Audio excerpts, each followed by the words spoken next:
Hey there.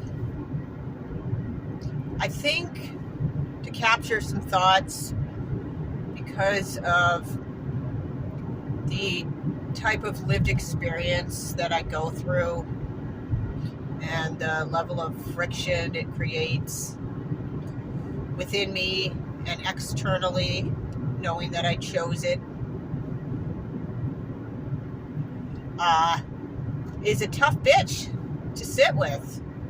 And I feel like right now, all the ways that I try to run from it and not be in my heart to feel what I'm going through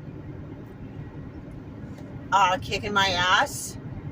And something just happened that just ripped me open and brought me right back into my childhood. I was able to pinpoint the fact that I was triggered and wanting to project and lash out at the person that triggered me. Thankfully, I've done enough work to know that it wasn't about this person at all, and I am like, thank you, even though they were the carrier of this trigger, and I projected some ideas that I thought that they might have based on a past experience. And people are probably like, what the hell is she even talking about? Yeah, I think I'm living in circumstances that are heavy in a lot of ways because I'm witnessing individuals that can't just step out into the world in the ways that most can and have any sort of, what I want to say, like, quality of life. What is quality of life? Anyways, that's what it's really coming down to, is what are we calling quality of life? Is it having these things that the systems want to tell us that we're supposed to have if we follow the rules and we walk the line, and even then it gets fucked?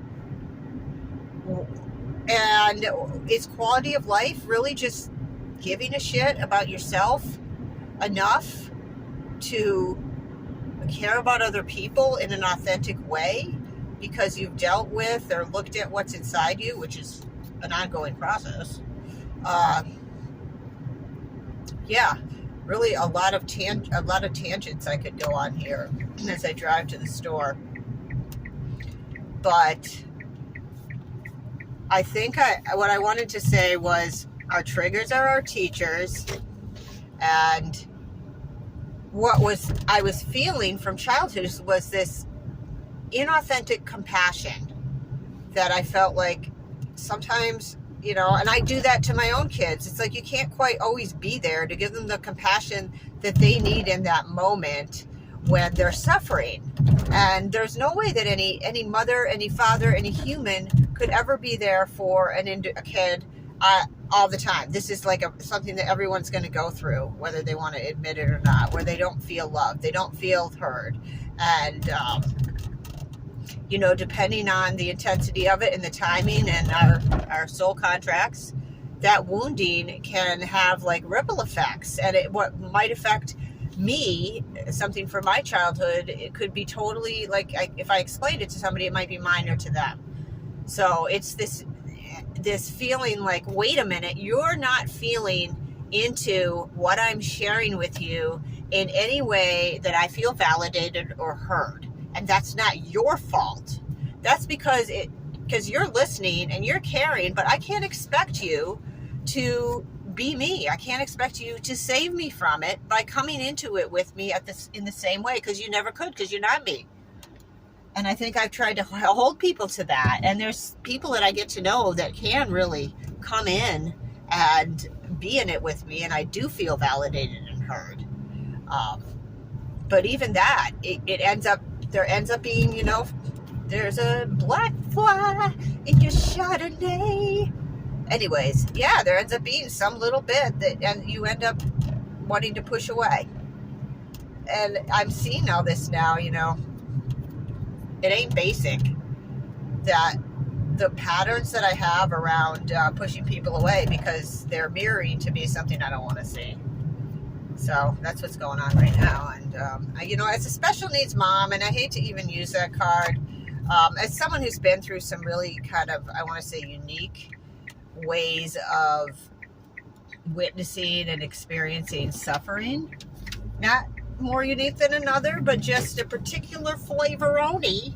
God, that seems so lighthearted, but yeah, it's hard. You feel so isolated, like it's hard to find that validation, because a lot of these special needs moms, oh God, that sounded so icky.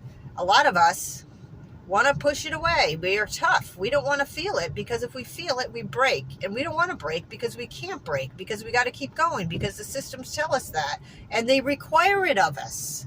They fucking require it of us. We can't, show our weakness, or they'll tap us with some mental health problem and, put us in therapy where somebody's not going to understand us anyways, because they haven't had a special needs kid.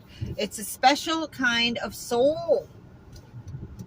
Injury, wounding, contract, I don't know what the freak it is, but being able to not let it, the idea of it, or the story behind what we're living in, no matter what our story is, and they're all unique and they're all valuable. And I am betting a lot of people out there often feel inauthentic compassion on some level. And have compassion for yourself when you do. That's the other thing that is more important than anything, is that self-love is like, yeah, well, have compassion for the fact that when you were a little kid, X, Y, and Z happened, or whatever it was, that you weren't able to really understand and integrate it, and you've created a reality so you can finally get it. It's a bitch of a thing, but it's beautiful too, and it's awesome.